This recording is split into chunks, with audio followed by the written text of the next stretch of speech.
Hello everyone, this is me Prithila. আপনারা দেখছেন আমার চ্যানেল পৃথিলাস ব্লগ। তো নিয়ে আসলাম নতুন আরেকটি রেসিপি নিয়ে।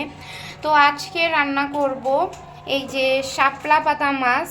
এইটাকে অনেকে হাউস মাছও বলে থাকে। এটা মূলত সামুদ্রিক মাছ, এটা সবসময় পাওয়া যায় না। এটা সবসময় পাওয়া যায় না, এটা মাঝে মধ্যে পাওয়া যায়। আমরা তো এটা খুবই পছন্দ করি। এই মাছটার মূলত মাঝখানে এই যে একটা কাঁটা থাকে, আর কোনো কাঁটা নেই। তো এটাকে খুব ভালো করে পরিষ্কার করে নিয়েছি। এটার উপর একটা চামড়া থাকে, সেটাকে কেটে ফেলে দিতে হয়। তো এটাকে কেটেই সুন্দর করে ধুয়ে পরিষ্কার করে নিয়েছি। এখন এটাতে হলুদ, লবণ, মরিচ মাখিয়ে এটাকে ভাজবো।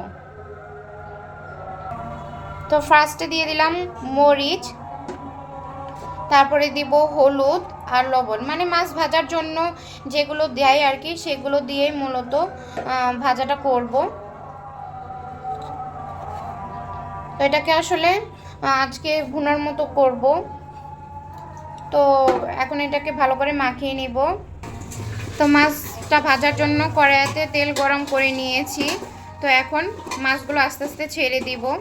তো তেলটা তো গরম হয়ে গিয়েছে, এখন মাছগুলো আস্তে আস্তে ছেড়ে দিব।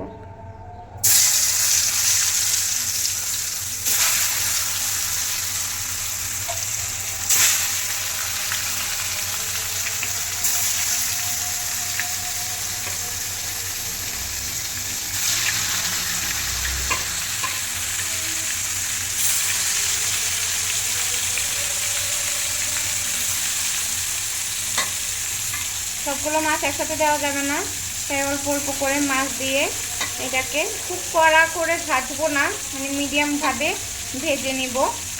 তো এই যে প্রথমে এই কটা মাছ দিলাম, আর বাকি মাছগুলো রয়েছে এগুলো আরেকটা স্লটে ভেজে নিব। তো মাছগুলো আস্তে আস্তে উল্টে নিতে হবে। এগুলো তো একটু নরম মাছ, তো খুব সাবধানেই উল্টাতে হবে।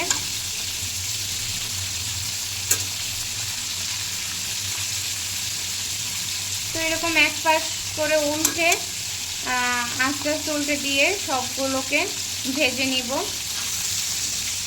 তো ফিরে আসি সবগুলো। এই যে আমার মাছগুলো ভাজা হয়ে গিয়েছে, আমি সবগুলো ভেজে নিয়েছি। এখন আমি ফোড়ন দিব। তো ফোড়নের জন্য সেই মাছ যে ভেজেছি সেই তেলে ফোড়ন দিয়ে দেবো। এই যে এখানে কিছু এলাচ আর দারচিনি নিয়েছি, এই গরম মশলাগুলো ফোড়নে দিব। তো এগুলো দিয়ে কিছু সময় ওয়েট করব। তারপরে দিব এই যে পেঁয়াজ আর রসুন।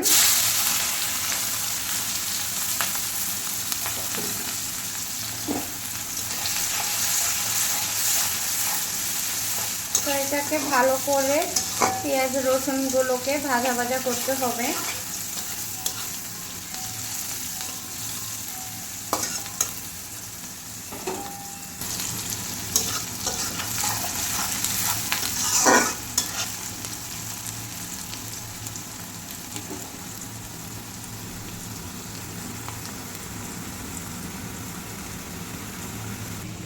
তো বন্ধুরা, আপনাদের এরিয়াতে এই মাছটাকে কে কোন মাছের নামে রাখেন সেটা অবশ্যই আমাকে কমেন্ট করে জানাবেন।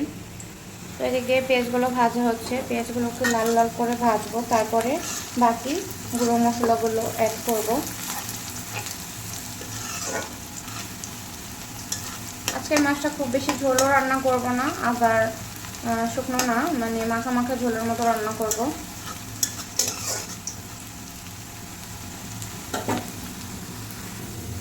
তো বন্ধুরা, পেঁয়াজটা রসুনটা ভাজা হয়েছে, এখন একটু পানি দিয়ে দিব যাতে বেশি পুড়ে না যায়। আর যেহেতু গুঁড়া মশলা অ্যাড করব, এর জন্য।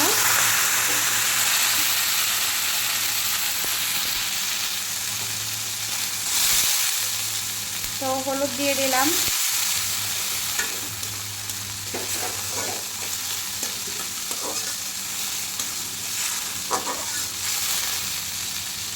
মরিচের গুঁড়ো 2 চামচের মতো দিয়েছি। এটা আপনারা ঝাল কম বেশি নিজেদের মতো করে দিতে পারেন। একটু আদা বাটা দিলাম 1/2 চামচের মতো, দিয়ে এটাকে ভালো করে কষাতে হবে। আর স্বাদ মতো লবণ, আর একটা টমেটো ছিল, সেটাকে আমি ছোটো টমেটো এটাকে কেটে দিয়ে দিয়েছি।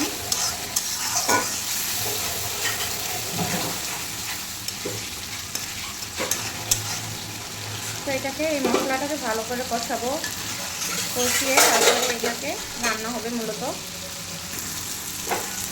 তো বন্ধুরা আমার মশলাটা মোটামুটি কষানো হয়ে গিয়েছে। এখন আমি মাছগুলো, সেই ভেজে রাখা মাছগুলো এই যেগুলো অ্যাড করে দিব। অ্যাড করে মশলা সমেত কিছুক্ষণ এটাকে কষাবো। কষানোর পরে যে আমি পরিমাণ মতো পানি বা ঝোল যেটা সেটা অ্যাড করে দিব। এই মাছটা একটু মূলত মাংসের মতোই রান্না করলে ভালো লাগে, যেহেতু সামুদ্রিক মাছ।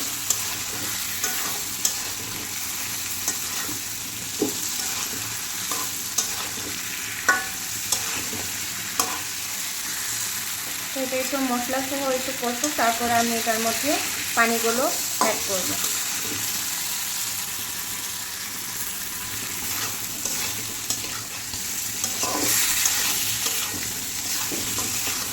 তো মাছটা আমার কষানো হয়ে গিয়েছে, এখন আমি পানিটা অ্যাড করে দেব।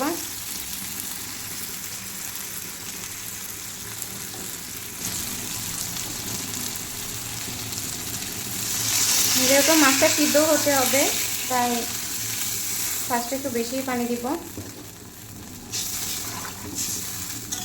এটা ঝোলটা খুব বেশি একটা পাতলা হবে না।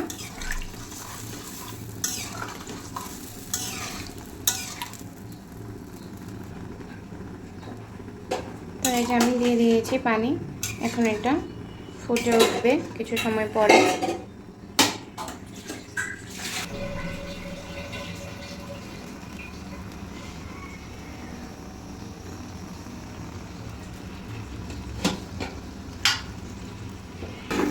তো বন্ধুরা এই যে দেখুন মাছটা ফুটে উঠেছে। তো আর কিছু সময় ফুটিয়ে আমরা এটাকে নামিয়ে নিব।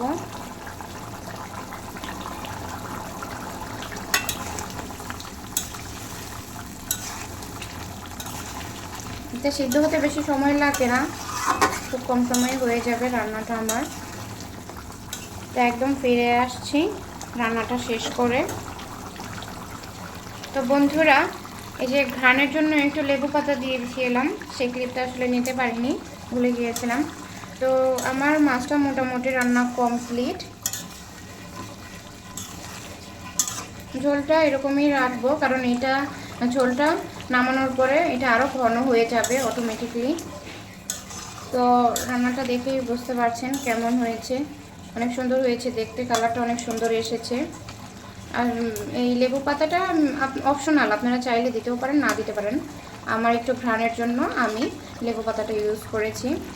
তো এরকম নতুন নতুন রেসিপির জন্য আপনারা সবাই আমার চ্যানেলটাকে সাবস্ক্রাইব করে আমার চ্যানেলের পাশে থাকবেন। পাশে থাকা বেল আইকনটি অবশ্যই প্রেস করে থাকবেন, যাতে আমি যখনই নতুন নতুন ভিডিও দেব সবার আগে যেন আপনারা দেখতে পারেন। তো ধন্যবাদ, আশা করি সবাই ভালো থাকবেন, সুস্থ থাকবেন।